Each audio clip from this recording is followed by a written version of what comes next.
Bonjour. Bonjour Michel et tous les auditeurs. Missionnaire de la Miséricorde, vicaire épiscopal du diocèse de Lille, merci de prendre le temps de venir en studio. Avec cette actualité très lourde, d'abord, il y a 10 ans, quasiment heure pour heure, la France était attaquée par des terroristes islamistes. Le 13 novembre 2015, des attentats faisaient 132 morts, des centaines de blessés au Stade de France, sur des terrasses de café à Paris et puis dans la salle du Bataclan. 10 ans après, que peut-on dire sur un tel événement ? Le traumatisme a été très fort et le mot est faible, très faible. On sent que les répercussions sont encore très grandes. Moi, je suis très ému de voir aujourd'hui les survivants, les proches de survivants qui font un travail très fort sur eux-mêmes, qui tentent des expressions, comme par exemple, là, je voyais hier une chorale qui se prépare. Chanter, se mettre à chanter maintenant quand on est proche d'une victime, hein, quand on a été le parent ou le frère d'une victime, c'est bouleversant. Et c'est aussi le grand signal d'alerte pour une nation, parce que ce qui s'est produit peut tout à fait revenir. Il faut rester en veille profonde.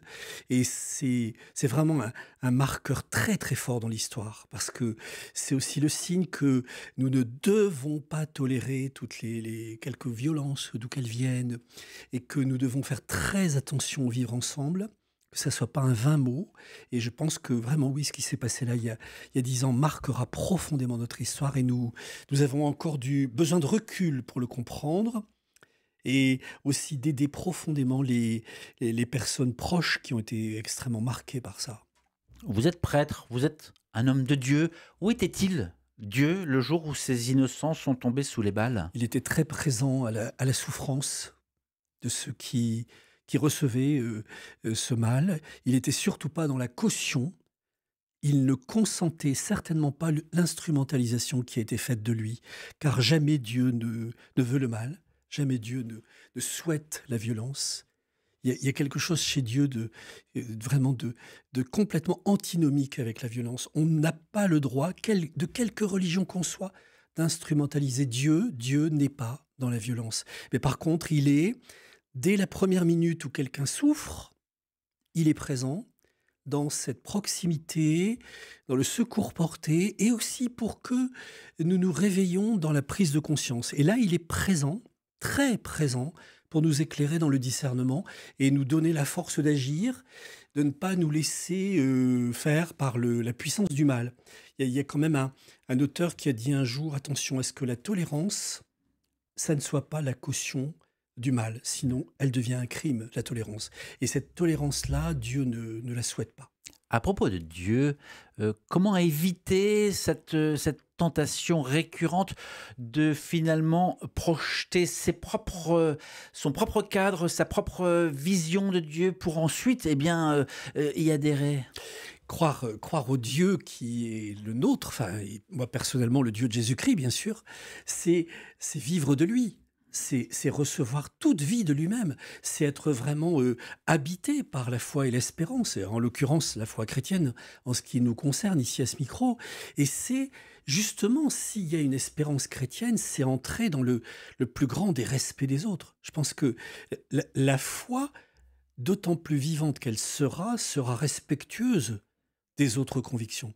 Et c'est dans ce respect des convictions que peut s'inscrire une façon de vivre ensemble, et là aussi une dignité et une paix dans la laïcité. Parce que la laïcité, c'est un mot qu'on emploie souvent, mais on l'emploie souvent d'une façon agressive ou d'une façon réactive. Il faut que la laïcité construise l'expression libre et sereine des convictions. De laïcité, certainement, il en a été question ces derniers jours à Lourdes, à l'occasion de l'assemblée plénière de l'épiscopat français. Les évêques de tout le pays se sont retrouvés dans la cité mariale pour leur assemblée d'automne. C'est l'un de leurs deux rendez-vous annuels. Alors, vous connaissez bien, vous avez été le porte-parole pendant des années de l'épiscopat français.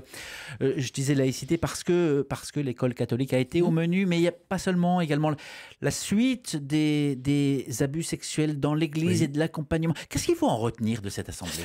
Je pense que d'abord, c'était pour le cardinal Aveline, c'était la première en tant que président, et tout président donne sa marque.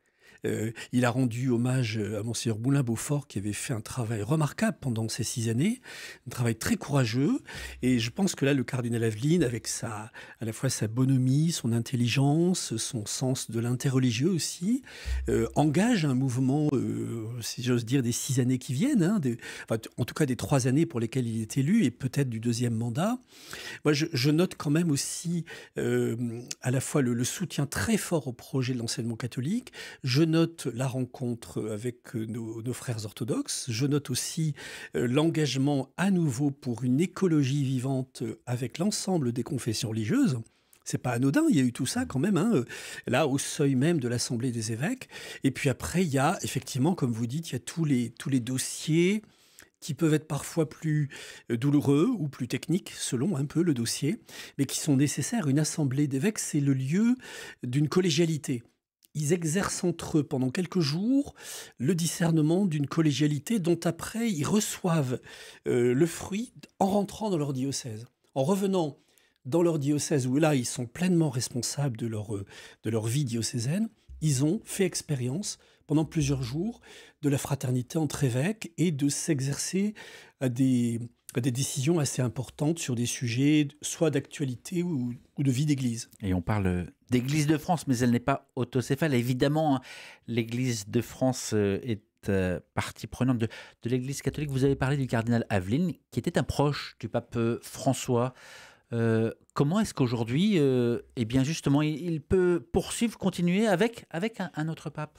Ah ben ça se vit justement dans la continuité de l'Église. C'est là la grandeur de l'Église, c'est que les hommes, quelle que soit d'ailleurs la grandeur de la mission qui leur sont confiées, du pape à tout autre type de service dans l'Église, on est simplement au service, on est serviteur. On ne fait que passer, et que l'on soit pape François ou quelqu'un d'autre, bien sûr, on imprime sa marque, ça va de soi. Et Dieu sait si le pape François a imprimé sa marque sur plein de questions, mais après on avance. Et la fidélité à quelqu'un, c'est surtout la fidélité à ses intuitions majeures. Par exemple, chez François, on retiendra la miséricorde. On retiendra évidemment le Laudato Si qui interpelle sur la prise de soin de la création. On retiendra le Fratelli Tutti, nous sommes l'amitié sociale. Ça, ce seront des thèmes chez François qu'on prend en relais, hein, comme la transmission d'un flambeau. Et je pense franchement que quand on regarde bien le pape Léon, il les reprend. Il est déjà bien sûr dans sa personnalité, propre au pape Léon, mais il reprend ces thèmes avec son exhortation sur la pauvreté, par exemple. On a un signe d'un désir de reprendre des sujets. Est-ce que vous avez vu le film Sacré-Cœur, Monseigneur Paulvin? Oui. Qu'est-ce que vous en avez pensé? Je me faisais un devoir d'aller le voir parce que je ne supporte pas que des personnes parlent de ce film sans être allées le voir. Ce n'est pas du tout sérieux. Et c'est une question de respect d'abord de la production elle-même, quelle qu'elle soit. Hein. On ne parle pas d'une production sans être allé la voir. Puis deuxièmement, j'en pense que c'est un outil qui vient honorer toutes des questions de religion populaire. Le thème du cœur du Christ, c'est un très grand thème. Et le pape François, on vient d'en parler à l'instant, il a souhaité qu'on réhabilite une réflexion sur le cœur du Christ, avec sa toute dernière encyclique, et avec le jubilé de Parelmonial.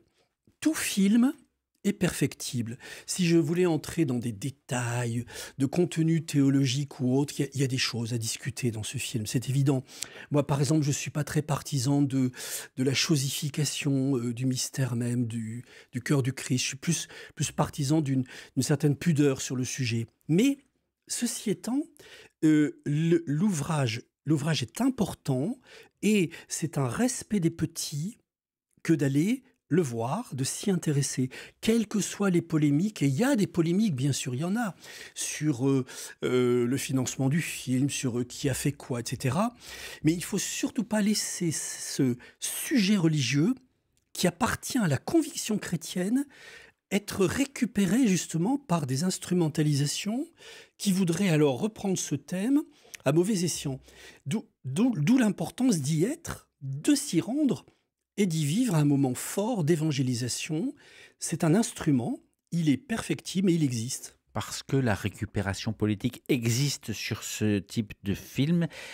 Et pourquoi est-ce qu'on a du mal, dans l'Église un peu hiérarchique, institutionnelle, avec ce type de film? C'est-à-dire peu se sont engagés. Ben, peut-être parce qu'on entend trop des rumeurs selon lesquelles il y aurait origine de ceci ou de cela, il y aurait le financement, ou il y aurait tel cinéaste qui serait pas du goût de ceci, ou on s'interrogerait sur le scénario. Mais tout ça, ce sont de légitimes questions. Et d'ailleurs, moi, je ne les élude pas, elles peuvent avoir leur importance. Mais quand une production est offerte et que, par exemple, au Kinépolis, pour ne prendre que l'exemple ici d'une salle toute locale, on a une salle qui est vraiment pas vide, c'est le moins qu'on puisse dire, c'est euphémique que de dire ça. Eh bien, on se doit de respecter le fait que pour beaucoup, il y ait une soif existentielle. Écouter la soif spirituelle des gens, c'est la première chose à faire. Ensuite, évidemment, il faut les accompagner. Il faut être là pour habiter la chose, il faut l'évangéliser. Et je ne suis pas dupe de certaines choses, évidemment, ou de vues un peu courtes parfois sur le sujet. Mais globalement, très globalement, je trouve que ceux qui engagent là, en ce moment, des ciné-débats sur le sujet font une opération pédagogique importante. Et il faut précisément ne pas accepter la moindre instrumentalisation, qu'elle soit politique, idéologique ou de qui que ce soit. Le sujet religieux n'appartient à aucune catégorie temporelle. Et on retiendra votre appel à ne pas prendre ce type de réalité de haut. Vraiment, ne pas le prendre de haut. C'est de la religion populaire. Monseigneur Potvin, le temps déjà file, mais tout de même, la fin de l'année approche. On est dans l'ère du tout de suite. Quand eh bien, on répond aux appels, aux influences des uns, des autres. Est-ce que si l'on gratte, ça tient ou ça ne tient pas? Qu'est-ce qu'elle nous dit, la société, aujourd'hui? C'est vrai qu'il y a beaucoup de choses éphémères, vous avez tout à fait raison. On a le sentiment que une chose va être certaine, fiable, une vedette, ou je ne sais qui va connaître une gloire, et puis on découvre que c'est la dégringolade. C'est vrai dans le monde artistique, c'est vrai dans le monde politique. Vous voyez, j'ai apporté à cette interview ce matin deux petits outils. Ça, c'est Marianne, début d'année. C'est cet hebdomadaire Marianne du début d'année qui avait voulu classer les personnalités qui font l'opinion. Je suis très, très impressionné de voir que pour plein d'entre elles, c'est déjà l'érosion. C'est déjà l'érosion. Moins d'un an. Mais oui, alors que c'est janvier 2025.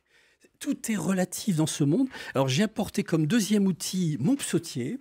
Et dans mon psautier, il y a le psaume 145. Ne comptez pas sur les puissants, des fils d'hommes qui ne peuvent sauver. Leur souffle s'en va, ils retournent à la terre, et ce jour-là périssent leurs projets. Voilà. C'était un des psaumes préférés de Jean-Paul II. Voilà. Pour moi, il y a un contraste saisissant entre ce côté éphémère de la gloire. On pense qu'un tel est très influenceur. Oui, très bien, ça ne dure pas. Ça dure le temps que ça dure, et ça ne touche souvent qu'un microcosme, parce qu'il y a l'opinion dont on vient de parler, là, les petits dont parle Jésus, la religion populaire qui sait pas toujours que penser de tout ça, et il y a le psautier qui vient dire dis donc, en qui mets-tu ta confiance? Est-ce que tu ne la mettrais pas dans le Dieu de Jacob?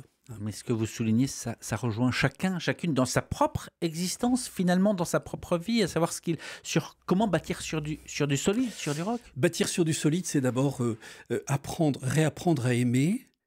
C'est partager l'amour. Alors ça peut être vrai dans une famille. Nous avons ici parmi tous nos auditeurs combien de pères et mères de famille qui vivent la tendresse familiale, qui vivent aussi le côté rude que ça peut avoir parfois, certains jours.